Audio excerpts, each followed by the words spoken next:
gente não entende o desenvolvimento imobiliário como o grande vetor do futuro. Quem transforma os espaços é o desenvolvimento imobiliário, seja criando uma praia artificial em Abu Dhabi, seja criando uma cidade high-tech onde era um vilarejo de pescadores na China. A gente não tem esse pacto ainda aqui. A gente precisa fazer o Brasil que a gente quer buscar. E não pode ser empreendimentos isolados. O que a gente precisa é mudar a cultura do setor. E o setor todo entender que nós somos os criadores do futuro.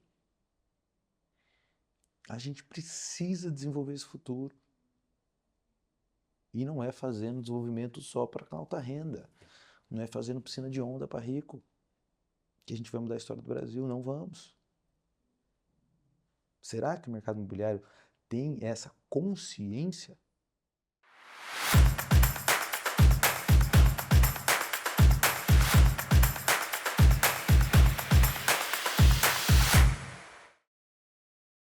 Olá pessoal, bem-vindos ao Rethink Talks, o podcast que está disposto a repensar o mercado imobiliário brasileiro e mundial. E para isso a gente vai trazer sempre aqui um expert, uma pessoa que produza conhecimentos e tenha experiências que possam corroborar com esse objetivo do nosso podcast. E hoje, é claro, temos aqui o meu amigo Bruno Sindona, amigo de longa data, pelo menos uma década já de amizade, alguém que eu acompanho de perto e que ousa sempre pensar diferente, discordar, olhar por um ângulo diferente. Ele é o fundador e CEO da Sindona Incorporadora, atua de maneira muito ampla na faixa de renda do Minha Casa Minha Vida, mas para além disso, ele faz parte do conselhão do governo Lula, um conselho super importante que ajuda o governo federal a pensar as políticas do país.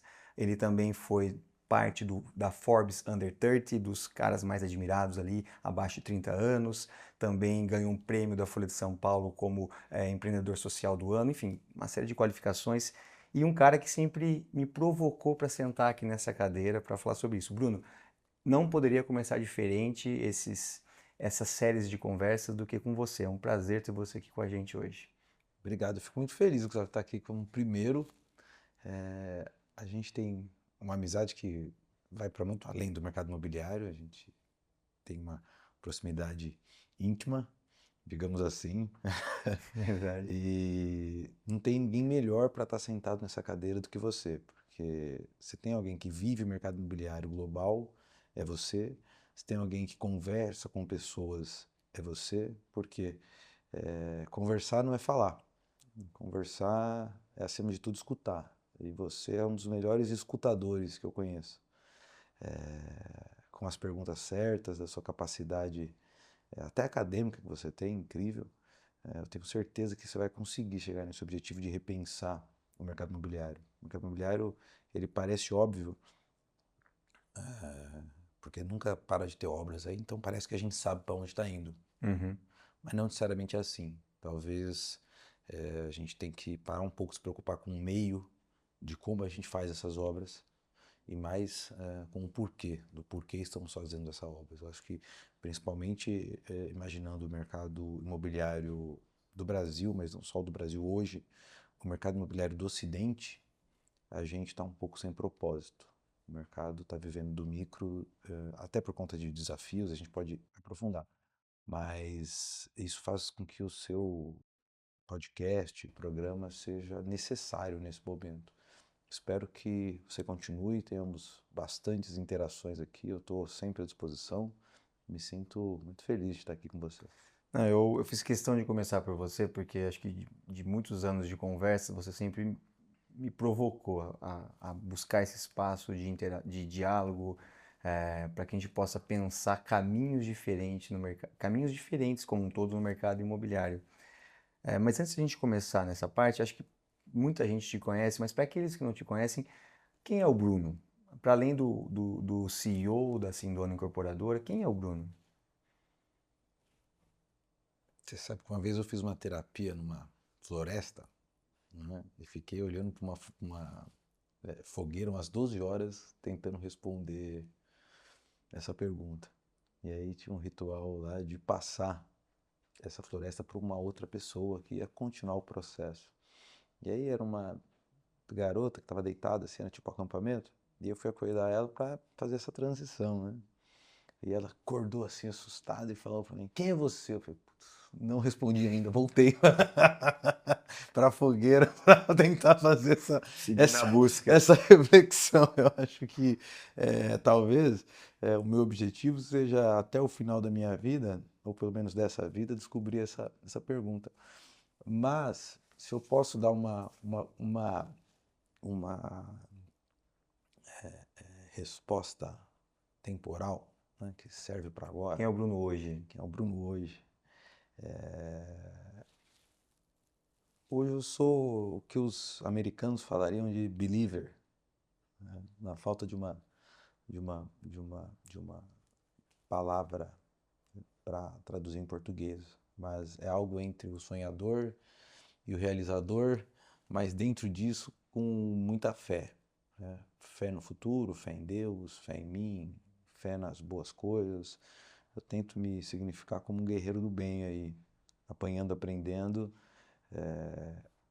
dentro do mercado imobiliário como atuação profissional da minha vida, mas não só. Legal. Você é um cara que eu lembro em 2015, 2014, conversando com você, que você queria fazer empreendimentos, e eu lembro que você, em discussões até com outros empresários, eu lembro de conversas de você me chamar de canto e falar: pô, eu estou fazendo com piscina os meus projetos, eu estou fazendo coloridos, bonitos. Você é um cara que pensa muito não só em de criar um espaço para as pessoas viverem, mas um espaço que traga alegria, que tenha um coeficiente de felicidade atrelado a eles, que tenta pensar na experiência desse usuário. Não é porque é um imóvel de para baixa renda que ele precisa ser de baixa qualidade ou de baixa criatividade. E eu considero isso um processo importante do repensar o mercado imobiliário.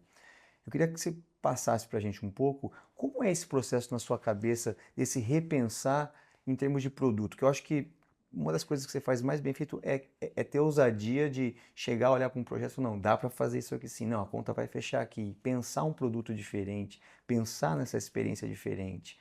Como é que isso começou há mais de 10 anos atrás?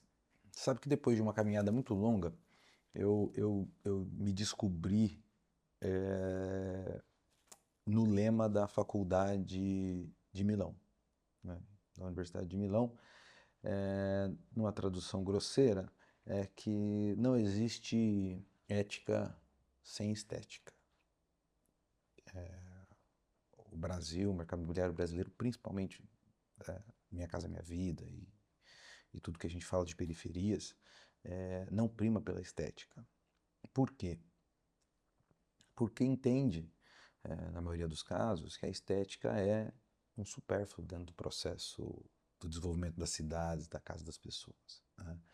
E eu nunca concordei com isso, né? Eu vim da periferia de Osasco, uma família com dificuldades financeiras, como a grande maioria do Brasil, então, ora a gente estava morando numa casa melhorzinha, ora numa casa pior, sempre ali aquele medo do aluguel, do despejo, isso era recorrente para nós. E onde eu morava, tinha muitos terrenos baldios, ainda tinha muito verde, era uma época que tinha muito. E era terrenos, na verdade, que era aquela fase de transição do que era um campo 20 anos atrás para um começo de cidade, muita rua de terra. E minha mãe, quando chegava as datas especiais, Natal, Ano Novo e coisas assim, ela mandava eu e minha irmã sair com uma faquinha nos terrenos, buscando folhas e flores bonitas. E com aquilo ali ela enfeitava a nossa mesa para o Natal. Então, botava frutas. Não tinha custo nenhum, mas tinha muito cuidado. O que eu busco com a nossa incorporadora hoje, acho que eu sempre busquei, e se Deus quiser eu vou sempre perseguir isso, é fazer com os nossos prédios, com os nossos empreendimentos, com as nossas casas, a mesma coisa que minha mãe fazia com essa mesa de folhas. É tentar criar minimamente um espaço dentro de um universo que é feio, e nossas periferias são feias. É tentar minimamente criar um espaço que inspire, que acolha, que condicione as pessoas a entenderem que a beleza tem que ser natural. Não é a feiura que é natural. A feiura, ela é antinatural. Nada que Deus criou é feio. Se a gente olha um penhasco cheio de pedra, ele é lindo. Se a gente olha um deserto, ele não tem água, ele não tem folhas, mas ele é lindo. Então, tudo que a gente olha de natural do mundo, por mais às vezes estranho que seja, um vulcão cuspindo lava, ele é lindo. Porque nós, seres humanos, seres tão capacitados e munidos de tantos recursos, produzimos tantas coisas feias. Produzimos tantas coisas que não geram pertencimento, que não geram acolhimento, que não geram amor. Esse é o desafio. Quando a gente vai numa casa na favela, você vai ver que a casa às vezes pode estar horrível por fora, que a pessoa não teve condições de terminar. Mas você vai lá dentro, você vai ver que a dona da casa fez um biquinho de crochê no pano de prato, que tem alguma coisa pintadinha à mão ali, e ela pegou o paninho mais bonitinho que ela tem e colocou em cima do filtro. Essa busca é natural. E é uma busca até muito mais feminina do que masculina, né? E acho que a sociedade em algum momento se masculinizou demais, né? Principalmente a ocidental, né? E a busca da beleza se perdeu. A gente vê hoje o que está sendo feito no mercado imobiliário oriental, né? Quanta leveza tem naquilo, né? Quanta simetria tem naquilo, quanta vontade de fazer um legado, uma beleza que fique. Você olha, por exemplo, uma cidade como Chicago, como Atlanta, olha o dinheiro que aquelas cidades já movimentaram, hoje muito menos, mas olha a pujança que já teve. E quando você vê, são prédios todos iguais, sem vontade de fazer diferente, e gera o que aconteceu com o próprio Estados Unidos, que a gente está vivenciando aí. Então, a minha busca é tentar fazer com que o Brasil olhe para isso. Eu acho que é um ponto muito importante, né? Que você realmente tem essa determinação e essa leitura de mundo que reflete, que se manifesta nos seus produtos. Eu percebo muito nas interações com CEOs do mundo inteiro que eu converso. É interessante quando eu vou ver o produto dele, como que se manifesta a cultura da empresa, a cultura do CEO se manifesta no produto. Agora, quando eu levo essa mesma pergunta para alguns incorporadores que fazem o Minha Casa Minha Vida, e eu pergunto, não daria para ter feito diferente essa cor ou pensado no design diferente? Eu caio sempre numa resposta tradicional, eu ouço, que se relaciona a custo, a margem apertada, as dificuldades. Você entende que isso é algo que tem que ser superado, que é possível ser superado, que falta um pouco de empenho, ou você entende que depende mesmo do projeto, isso é inviável? Ou o que eu quero dizer é o seguinte, é sempre possível manifestar essa beleza por mais que tenham graus diferentes? Ou você entende que realmente alguns empresários que têm dificuldade de manifestar algo mais esteticamente, como você usou essa palavra, elaborado, tem razão nisso? Porque isso é o repensar. Gustavo, eu acho que assim, a gente tem. É complexo isso, porque a gente tem que ir muito profundo para explicar isso. Acho que no final da planilha tudo é custo, evidente, porque a gente está vivendo, né, a gente vive numa dinâmica econômica que tem que tudo fechar a conta, porque Fechar a senão conta. tudo para, né? Exato. É evidente. Porém, eu acho que a gente vive, o Brasil tem um desafio tão grande de produtividade, que na verdade não é o custo, na minha opinião, que se manifesta contrário a esse tipo de desenvolvimento. O problema é que é tão difícil fazer um empreendimento, tão difícil fazer, ainda mais para quem tem 30, 40, 50. Essa gestão operacional, a gente tem uma dificuldade tão grande com pessoas, com processos, Poder público. legislações municipais, assim, que aí aonde a empresa consegue simplificar, ela simplifica. Entendi. O ponto é que, na minha opinião, simplifica no lugar errado. O Brasil é um país que não precisava estar brigando para crescer PIB, porque a gente é um dos países mais improdutivos do mundo. A gente tinha que brigar para melhorar a nossa produtividade. Então, quando você chega no empreendimento, às vezes você passou por um desgaste tão grande de aprovação, de aquisição, de financiamento, que no Brasil é extremamente complexo, difícil, burocrático. Você já está tão desgastado com tantas coisas, e às vezes tão vacinado a erros de engenharia, erros de execução, fornecedores que não te atenderam, ou o banco que cumprir um prazo com você e não cumpriu, e vice-versa, mudança governamental, mudança de ciclo, que quando você vai para a engenharia, Quer entregar, né? você quer entregar, né? Tanto é que a gente vê que as empresas de Minha Casa Minha Vida que mais cresceram são empresas com viés de construção. Elas são, em sua maioria, construtoras, executoras, As Fordistas. empresas de engenheiro. É. Tem empresa de arquiteto, tem empresa de engenheiro. Escala. Que escala, né? Eu acredito que o bom para desenvolvimento das periferias são as incorporadoras pequenas e médias. Eu acho que deveria ter, inclusive, uma política pública para fomentar essas incorporadoras, que conhecem o bairro, conhecem o produto, conhecem o cliente, né? Porque elas conseguem, inclusive, acessar espaços que as grandes não acessam. Ela consegue fazer um empreendimento ali no terreninho de 2.000 metros, de 1.000 metros, de 4.000 metros. As grandes já não conseguem fazer isso, elas vão para a massa. E tem sua função também. Né? Só que eu acho que esse tipo de empreendimento não entrega tanto valor quanto deveria. Eu digo que o próprio Minha Casa Minha Vida Faixa 1 se proibiu ter empreendimentos grandes.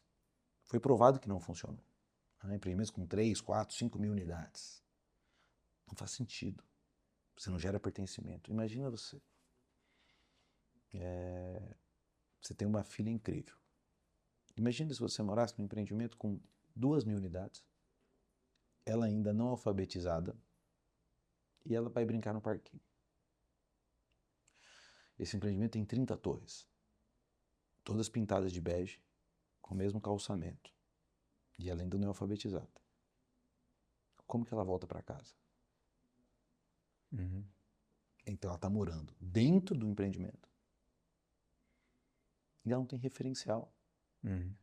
Se a gente pegar as linhas arquitetônicas dos empreendimentos grandes, das maiores incorporadoras e tudo mais, e analisar comparativamente a estética arquitetônica de um presídio, é a mesma. São as mesmas cores, as mesmas paredes, as mesmas formas, a mesma agudeza com o público. Por que isso? Porque, infelizmente, o que é para pobre é comoditizado. Hoje ficou muito na moda se criticar, né? Principalmente nas rodas financeiras e blá, se criticar o comunismo, o socialismo, não sei o quê. E é gozado que quando a gente vai para fazer essa massificação de projetos, o que se faz é uma arquitetura stalinista de mesma coisa, quer dizer, é a comoditização do povo, que é o que eu não acredito. Se você vai numa casa italiana, por mais que seja uma cidade antiga, você vai ver que ali tem pertencimento. Né? Eu estou falando da Itália por conta da nossa base cultural, que é latina e tudo mais. Olha a beleza daquilo. Por que a gente viaja tanto para a Europa? Porque a gente quer coisas únicas, a gente quer ver beleza, a gente quer ver... Não pode ser só custo. Tem que ser o cuidado. Eu tenho certeza que essas mesmas empresas que estão fazendo isso, se tivesse na premissa delas, pensar nisso, se fosse uma premissa do projeto, encontraria uma solução. São empresas incríveis, eficientes. E isso tem que começar a ser premissa. A gente tem que começar a falar sobre o direito à paisagem, algo que é tão forte na Europa. A paisagem ela é comum, ela é de todos. A gente precisa preservar ela. E é isso que faz a gente se sentir bem ou triste quando a gente sai de casa. Infelizmente, nas periferias brasileiras, a gente sai de casa triste, anda triste e volta triste. Então, e para além da beleza, tem a funcionalidade, tem pensar o que é o empreendimento que essas pessoas querem de fato, qual o peso que tem uma churrasqueira dentro de um condomínio. Meu primeiro empreendimento mais diferente, que foi o primeiro, eu comecei com Distressed, né?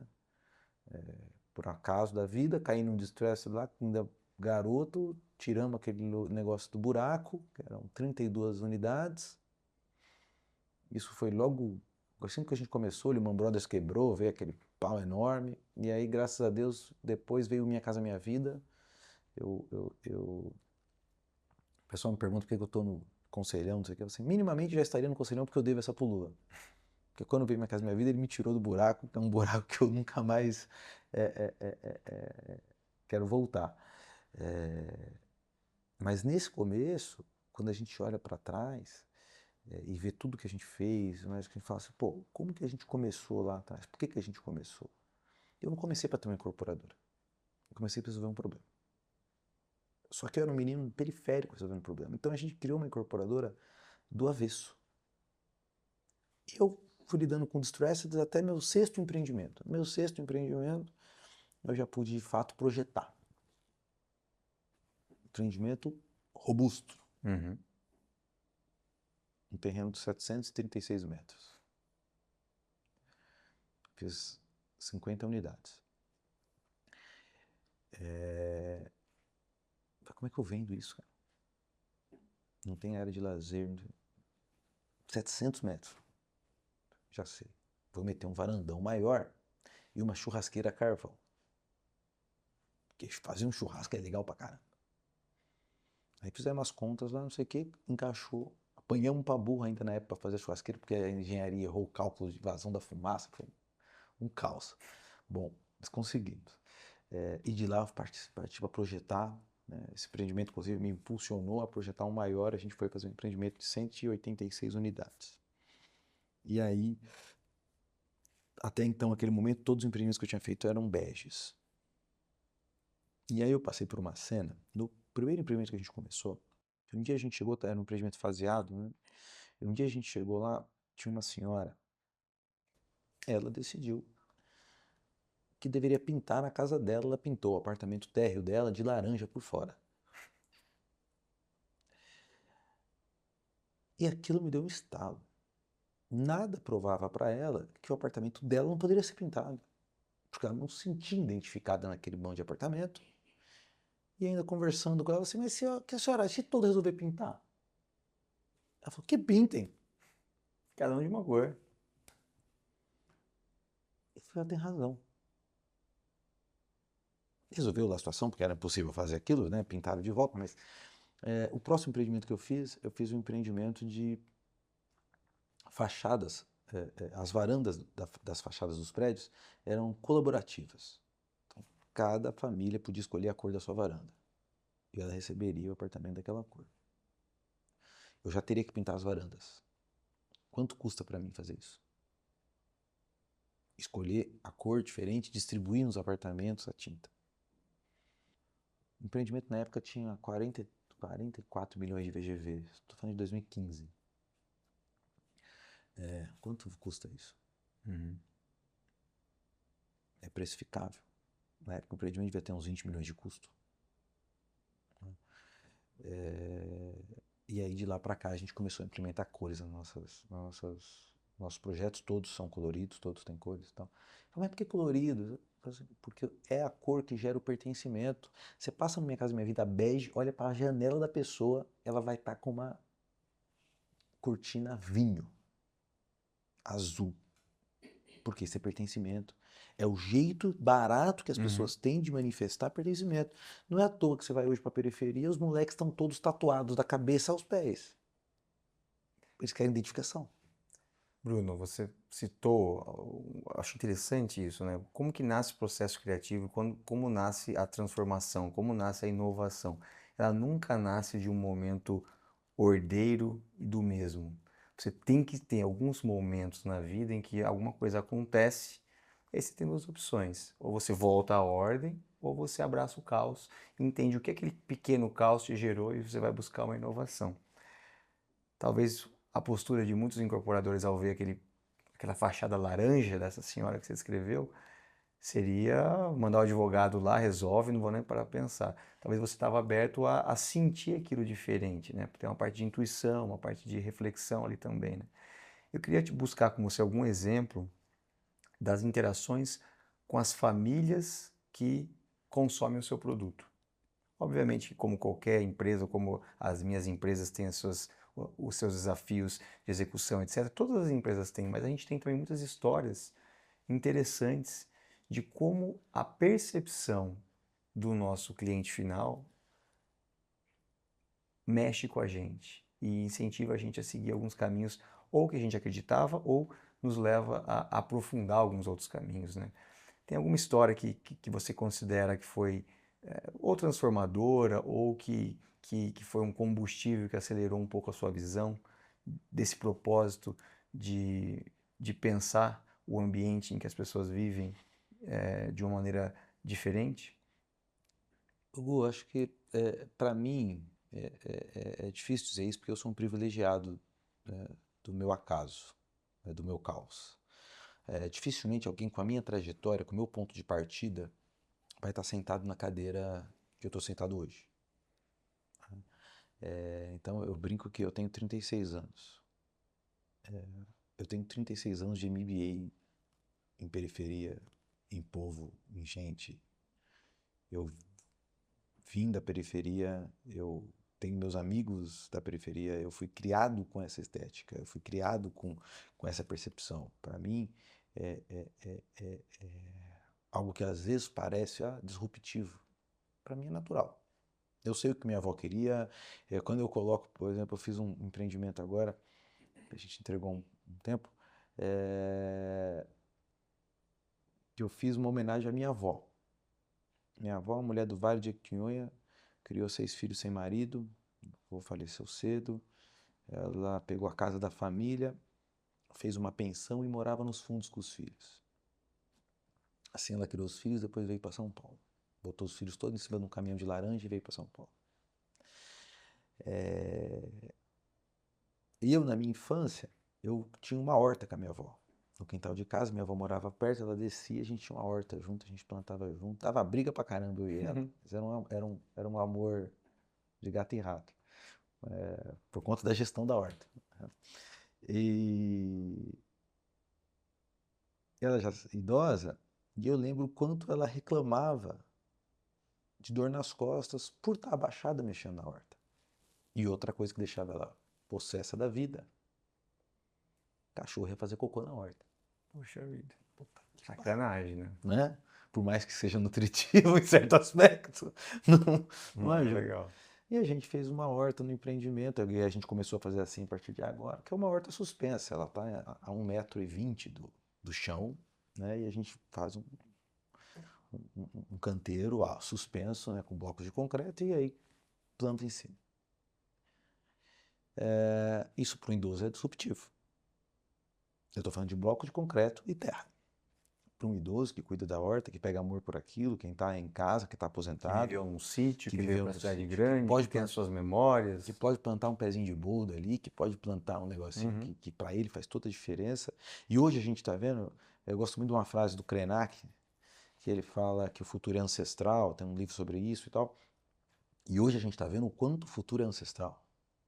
Né? Quanto a gente tomar um óleozinho ajuda, quanto ter uma erva em casa ajuda e tal. Então não precisa de grande disrupção, eu não preciso ir no Vale do Silício e descobrir que se eu suspender uma horta eu vou ajudar a coletividade a fazer funcionar uma horta, porque se ela não funcionar, perdeu o sentido, eu fiz para quê? Para ela morre e acaba em nada.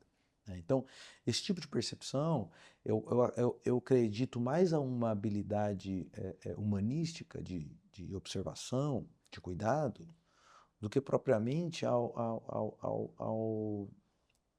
uma coisa teórica mais profunda, porque, como você disse, as coisas se manifestam, entende? E é cotidiano se manifestar.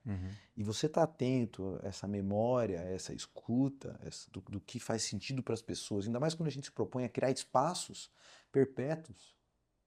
É uma baita responsabilidade. Eu vou morrer, meus filhos vão morrerem, que eu nem os tenho ainda, meus netos, que eu não sei nem se eu conhecerei, irão morrer, e os prédios que eu fiz vão ficar. Eu não posso fazer algo dessa magnitude pensando apenas no quanto de lucro aquele negócio me deu. E é muito difícil. Eu entendo as incorporadoras que não olham para isso, que não pensam nisso, porque assim, é muito difícil. E a gente vai acabando sendo achatado pela dificuldade cotidiana. E principalmente esse ponto que eu queria trazer aqui, que eu acho importante. Por que é tão difícil? Por quê? Porque o desenvolvimento imobiliário no Brasil não é um pacto social. A gente não entende o desenvolvimento imobiliário como o grande vetor do futuro. Quem transforma os espaços é o desenvolvimento imobiliário. Seja criando uma praia artificial em Abu Dhabi, seja criando uma cidade high-tech onde era um vilarejo de pescadores na China. A gente não tem esse pacto ainda aqui. A gente precisa fazer o Brasil que a gente quer buscar. E não pode ser empreendimentos isolados. O que a gente precisa é mudar a cultura do setor. E o setor todo entender que nós somos os criadores do futuro. A gente precisa desenvolver esse futuro. E não é fazendo desenvolvimento só para alta renda. Não é fazendo piscina de onda para rico. Que a gente vai mudar a história do Brasil. Não vamos. Será que o mercado imobiliário tem essa consciência? Acho que você toca num ponto importante que é da responsabilidade inerente de quem está no mercado imobiliário, que é muito mais do que tijolo. E especialmente nos últimos anos, a gente tem notado, não só no mercado residencial, mas se você olhar para os setores de escritório, de shopping center, hoteleiro, galpões industriais de logística, loteamentos. De certa forma, cada vez mais o real estate, o mercado imobiliário, ele tem sido sobre experiência, sobre as pessoas, sobre o indivíduo, do que o tijolo por si só, né? E o que eu sinto rodando o mundo e vendo uma série de empresas tentando trabalhar e repensar esse mercado imobiliário é que uma das dificuldades das incorporadoras, eu quero te ouvir sobre isso, ou das construtoras e dos players do mercado imobiliário como um todo, é que hoje, dentro dessas empresas, a gente tem uma cultura dominantemente com uma cabeça de engenharia, que é fundamental. Sem essa, você não quer morar numa casa que não é pensada por um engenheiro, seja ele civil, estrutural, etc. Obviamente. Mas o que eu provoco um pouco cada vez mais as pessoas, e quero te provocar nisso, será que nós não temos que buscar trazer para dentro das nossas empresas, do mercado imobiliário, pessoas que vão ter conhecimentos e intuições, percepções e experiências diferentes que coloquem os indivíduos no centro da atenção, a experiência do cliente no centro da atenção? Um exemplo clássico, há pouco tempo atrás, o cara que queria incorporar para o setor de escritórios, ele entregava uma laje pelada, alugava para a Vivo ia lá, tinha que fazer todo o preparo, etc., para poder mudar para aquele espaço. Hoje em dia, de cada 10 imóveis, de cada 10 lajes comerciais de São Paulo que são entregues, 8 delas já são entregues até com monitor instalado pelo proprietário. E tem que ser pensado muito bem na experiência, porque as pessoas não vão para o trabalho mais para trabalhar.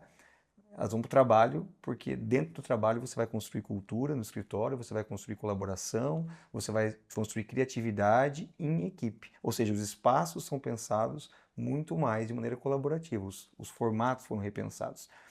E como que as empresas podem acelerar esse processo? O que está faltando para as pessoas e para as empresas mergulharem mais nisso? É trazer pessoas diferentes para dentro, essa diversidade de pensamento para dentro, em termos de pensar mais o indivíduo e a experiência e menos o VGV por si só? A arquitetura significa o uso do espaço pelo homem, né? Eu acho que muito pode se evoluir, mas a gente já é muito evoluído na questão técnica dos projetos, etc, etc, etc, etc. Até porque não tem como se inovar tanto assim no mercado imobiliário. Você não vai fazer um prédio flutuante nem de ponta cabeça. Fato. Você pode discutir materiais, velocidades e tudo mais. O que a gente precisa olhar agora, e a gente esqueceu isso, pós-revolução industrial a gente esqueceu isso. A gente precisa olhar agora e trazer para dentro das empresas uma visão humanista a respeito de tudo. Quando a gente olhava um projeto apenas em 2D, que a gente poderia fazer ali uma planta, ficava muito difícil da gente ter essa visão humanista, né? Tem um tipo de desenvolvimento que está muito forte lá fora, no Brasil ainda não chegou. A gente tem um projeto grande que é feito dessa maneira, que é trazer o ser humano para o centro. Repara uma coisa, você pode morar num apartamento de 5 milhões de reais, né, que é exceção de exceção de exceção. O próprio usuário, o cara que comprou e pagou o apartamento, que todo dia vai para casa dele, Ele entra com o carro dele numa gaiola, passa por essa gaiola, só vê concreto, cano, in natura e eletroduto, desce do carro no chão sujo, sobe para casa dele, num elevador pequeno, e é isso. O que ele vê 90% das vezes dele, do empreendimento dele, é isso. Eu não posso acreditar que isso foi humanamente pensado. Que é assim que você tem que chegar em casa todo dia. Quando você ia lá para trás, né?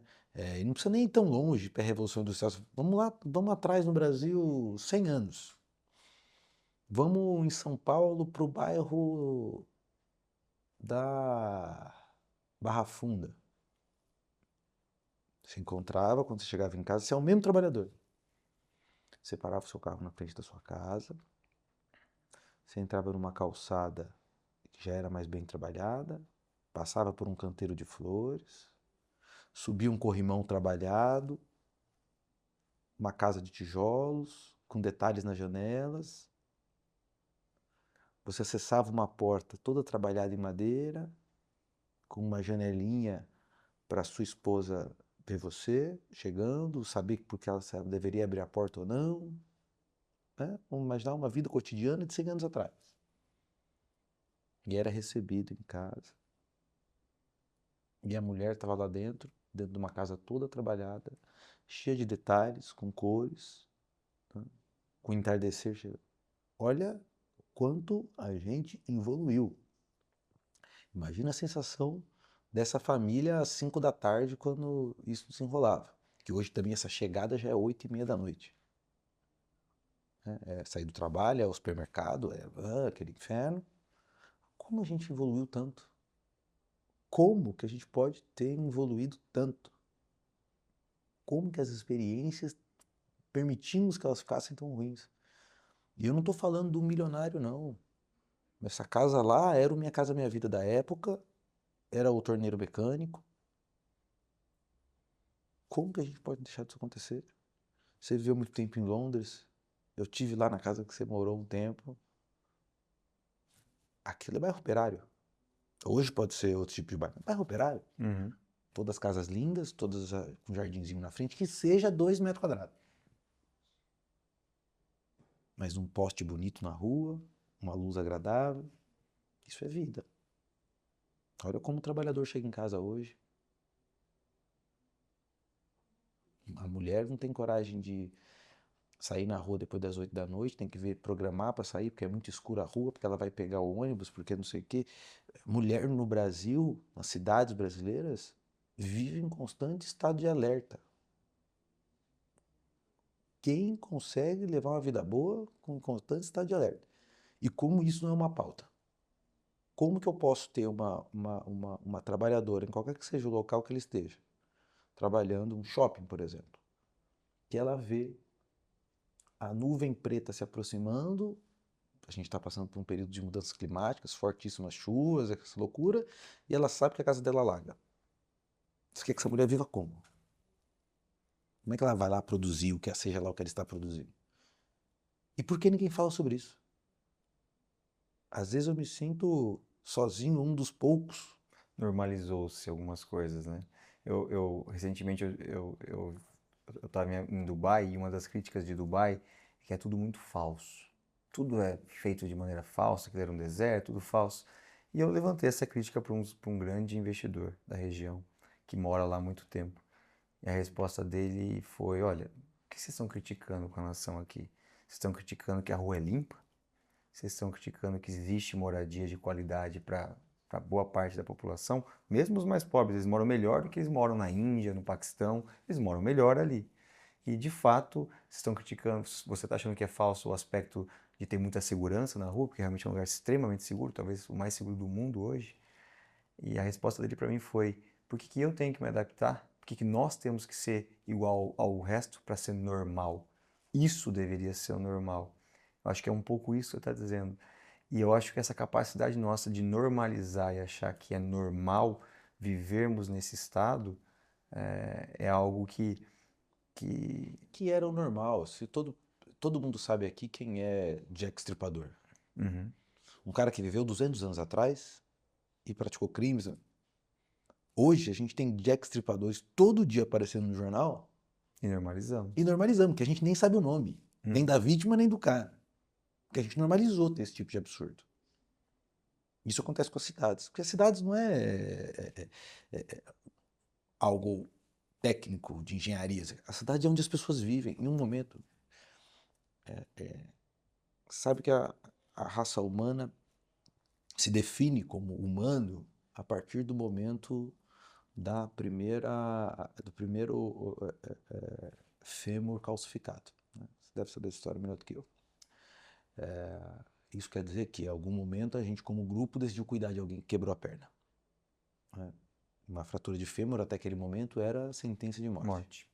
Quando o grupo resolveu, de alguma maneira, se organizar e proteger e alimentar aquela pessoa, a gente virou raça humana. E a partir daquele momento a gente decidiu, inclusive, já que teríamos que viver juntos, que vivamos juntos no mesmo lugar. E aí começamos a criação das aldeias que se transformaram em cidades. Como é que a gente pode ter esquecido algo tão básico? Se é isso que nos determina Homo sapiens, como que a gente esqueceu essa premissa? Que a premissa é a construção do coletivo. O que aconteceu com a nossa sociedade, aí eu vou dizer que a nossa sociedade ocidental principalmente, onde se priorizou-se o individual ao coletivo. Na minha opinião, esse é o fato gerador que faz com que tudo isso se transforme, que vem se desdobrar no mercado imobiliário. Essa é a individualidade ferrenha que a gente está vivendo aí, que são... Olha o que absurdo a gente chegou da arquitetura feita para desconfortar mendigos.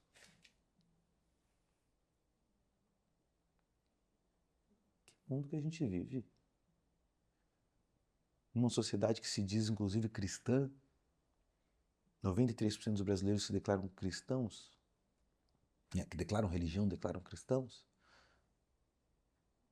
e a gente faz calçada para mendigo não deitar.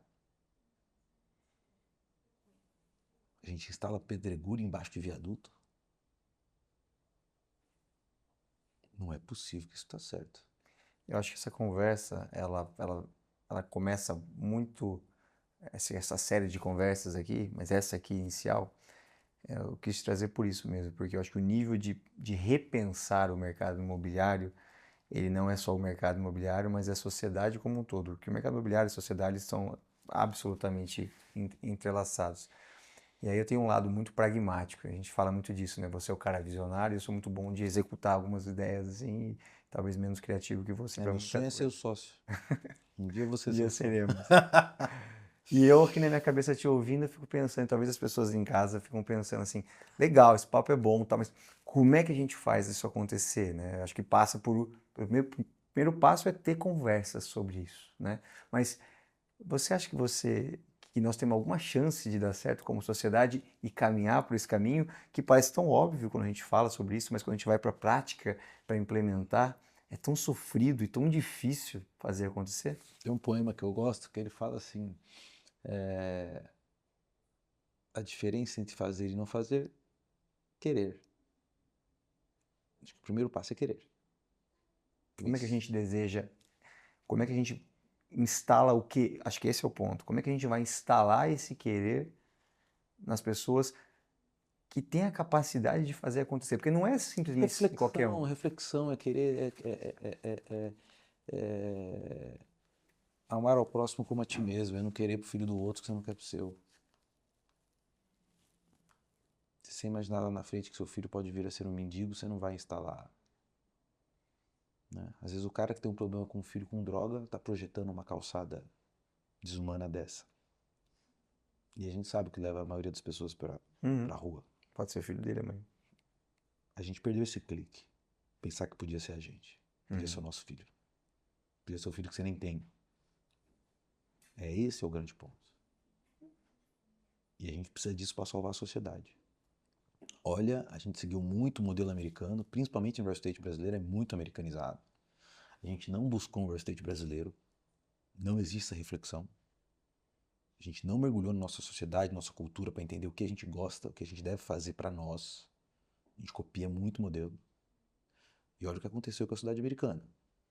Na minha opinião, a sociedade americana é a sociedade baseada no individualismo. Né? O meu carro, o meu acesso, o meu cartão de crédito, o meu... né? E olha o que a gente está vendo. Quem vai para Nova York na última década, que foi anualmente, viu a degradação. Certamente. E não é um país quebrado, é a economia ainda maior do mundo, né? É uma sociedade quebrada. Por quê? O que a gente exportou? O que a gente importou, na verdade, dessa sociedade para nós? Né? E não estou fazendo uma crítica à americanização, não. Esses caras são talvez os mais eficientes do mundo. Se perderam um pouco nisso, mas pragmáticos. Né? Só que nem tudo é pragmatismo. O ser humano precisa de outra coisa. A gente viaja o mundo para ver coisas feitas há 1000 anos atrás, porque se propunham a tocar a alma humana. E não precisa só ir na Europa, não. Entra numa mesquita, vê que coisa mais bela aquilo. Vai num jardim japonês, olha aquilo. E os turistas se acotovelando para ver, porque o mundo inteiro não é dessa maneira. Por que que na Faria Lima a gente não tem canteiro de flores? Vai dizer para mim que é custo. Por que o Pátio Malzone precisa ter grama sintética? Se tem alguém que consegue pagar um gramado, é o Pátio Malzone. Eu lembro na concepção do B-32, do meu amigo Rafael Birman, eu lembro a luta que foi para colocar aquela baleia ali. Por mais que não seja o verde, mas é um dos prédios que mais me agrada em São Paulo. Tanto é que tem. Que traz a Hoje a cidade Faria pra dentro. Lima, hoje a Faria Lima é antes e depois da baleia. Exatamente. Exato. Mas ali foi uma luta muito grande dele para ele poder criar uma maneira que não tem uma grade, que traz as pessoas, a sociedade, quem Se está na pode rua, entrar dentro. pode entrar dentro. É uma coisa Até engraçado, dele. teve aquele cara que foi notícia, o cara teve um surto, né? E ficou pelado na Faria Lima. É. Ele foi pra lá, né? Porque é um monte de referência. Né? Você não viu essa matéria? Não vi, Ele foi demitido, teve um surto, saiu pelado andando e foi pro baleia. Baleia. Era genial, queria bater um papo com esse cara. Bruno, a gente está chegando quase no final, tem mais alguns poucos minutos. Eu queria, caminhando para esse final, agradecer novamente. Acho que é exatamente sobre isso. Acho que nós não estamos. Eu não vou trazer pessoas aqui que vão só falar amém porque está acontecendo. Eu quero pessoas sonhadoras, pessoas que pensem fora da caixa e que possam contribuir para esse debate. Acho que a função nossa é essa: é repensar o mercado imobiliário, que alguma coisa sempre vai sair de concreto para as pessoas que vão assistir a gente e fazer isso aí. E eu queria ousar e queria que você me falasse. Eu não vou usar, quem vai usar vai ser você, obviamente. Tem várias verdades absolutas no mercado imobiliário. Tem várias, né? Dá para listar várias aqui. Queria que você me escolhesse uma delas e dissesse por que você discorda dessa verdade, que isso não é uma verdade. E por que você discorda dela? Pode ser uma coisa, uma verdade absoluta do mercado imobiliário brasileiro, ou uma coisa mundial que você já ouviu na saída para Nova York, ou quando você estava lá comigo em Londres. O que você já viu, já ouviu, que todo mundo fala, isso aqui é uma verdade, é 1 mais 1 são 2 no mercado imobiliário. Mas para você, não é bem assim. Tem uma boa, você tem ido bastante os Emirados Árabes e tudo mais. Tem a verdade mais ouvida, né? Que é o mais do mesmo, status quo. Né? Location, location, location, location. Essa talvez seja a que eu mais ouvi. Imagina se os sheiks árabes usassem essa verdade. Imagina se a China usasse essa verdade. Imagina, né? Isso é uma expressão americana, né? Se o cara que inventou Las Vegas tivesse pensado nisso. Ou se o grupo de holandeses que fundaram Nova York tiveram pensado nisso. Os caras saíram de Amsterdã. Amsterdã. Todo mundo fala que o Elon Musk é rico, mas a Companhia das Índias Orientais teria 100 vezes o valor da companhia dele hoje. É pensou? Onde se inventou tudo que a gente entende. E um grupo resolveu pegar um barquinho. Vamos, se não me engano, foram 14 casais. vamos atravessar o Atlântico e vamos comprar uma terra, comprar um Manhattan. Imagina se eles partissem da premissa do location, location, location, location. Quem ia fazer o novo? Nosso mercado, infelizmente, hoje ele é reprodutivo. Reproduz coisas. Uhum. Boa parte dos prédios, inclusive em São Paulo, são reproduções de prédios americanos. Uns famosos, inclusive. Que é copy and paste do projeto. A gente não vai criar um mundo assim. A gente não vai chegar a algum lugar reproduzindo o passado. Olhar para frente, se inspirando no passado, erros e acertos, maravilhoso. Mas reprodução não. Então, Muito interessante. E essa talvez seja uma das maiores, das frases mais conhecidas no mercado imobiliário: location, location, location. é ótimo para quem pensa no curto prazo. Sim. Concordo, faz todo sentido. Mas quem pensa o país, quem pensa a sociedade, não. Fala de location, location, não precisa ir longe, não. Fala location, location, location com a Carvalho Hosken. Uhum. Barra da Tijuca é location, location, location. Uhum. Vê quem são as incorporadoras que fizeram. É que as pessoas estão muito habituadas a pensar em ciclos muito curtos. Em mercado imobiliário, cidade, desenvolvimento humano, não é uma coisa de curto prazo. Não, mas é que E o aqueles que problema. conseguem ver lá na frente, você pega mesmo em Londres, Canary Wharf, era um lugar abandonado, onde era um porto aquilo ali. Você vai lá hoje, Lindo, é a absolutamente gente caminhou por diferente. lá, coisa mais Exato. linda, Paddington, tudo ali. Você pega, por exemplo, e aí que está o problema da nossa questão principal no Brasil. O dinheiro ele é muito caro e tem pressa. Uhum. Isso faz a análise ser emburrecida. A gente não tem dinheiro de longo prazo e dinheiro barato. Não tem. Eu só faço Minha Casa Minha Vida porque o pobre me empresta o dinheiro. É o fundo de garantia me emprestando dinheiro. E é um monte de gente trabalhadora que o dinheiro está lá. É o único lugar que tem dinheiro para que o meu cliente consiga pagar. Uhum. É isso que é o grande problema. Se o Brasil não mudar essa visão obtusa de que o rentismo é a melhor coisa que se pode ter na vida, eu já vi empresários magníficos falando para mim que o sonho deles é vender tudo e botar na renda fixa. Tomara que não aconteça. Porque senão para. Não pode ser o nosso objetivo final viver bem. Mas eu também entendo o sofrimento que é ser empresário. Eu vivo essa dor desde Lá? muito cedo. Né? Todos nós sabemos ali onde o calo aperta, sabemos as dores de estômago, sabemos. Mas não pode ser mérito Uhum. a venda da empresa. Não pode ser o grande objetivo final. Vou fazer isso. Minha meta é parar. Como? As pessoas me perguntam às vezes, qual é o seu número? Eu tenho dificuldade de responder essa pergunta. O número do sapato, tênis, não, seu número, com quanto você, se tiver quanto na conta que você para? Eu falo, eu? Mas desde quando eu vou ter um número que é pelo número que eu estou trabalhando aqui, né? E eu acho que isso aí é uma cultura brasileira que é muito comum, né?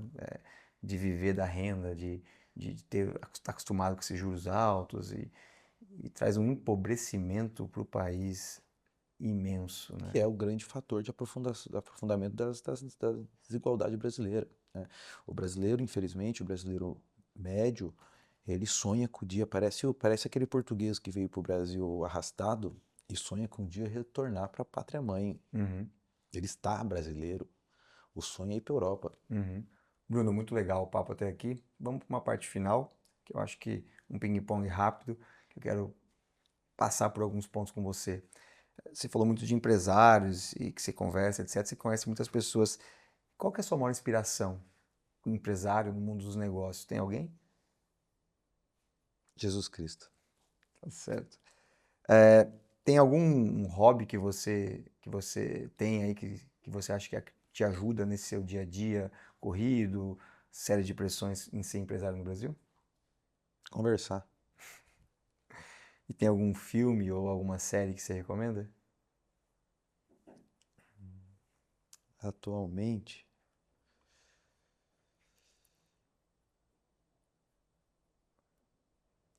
difícil eu vou recomendar filme, série assim, que me inspire. Um livro que você já leu e te marcou? Putz, livros são muitos.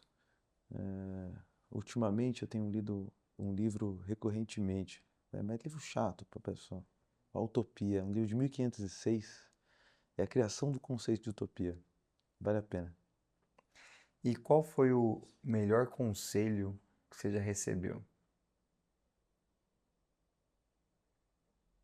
Melhor conselho. Não tem como fazer ping-pong com essas perguntas, cara, são muito profundas.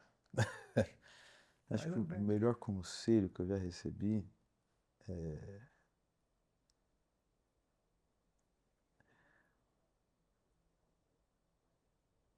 minha mãe.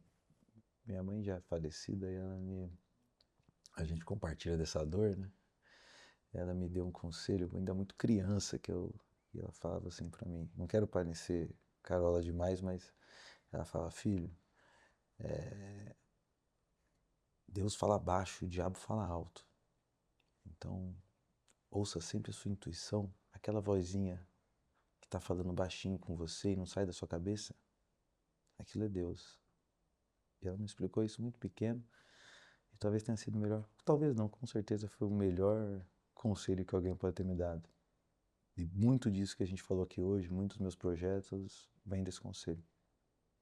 A intuição é a inteligência do coração.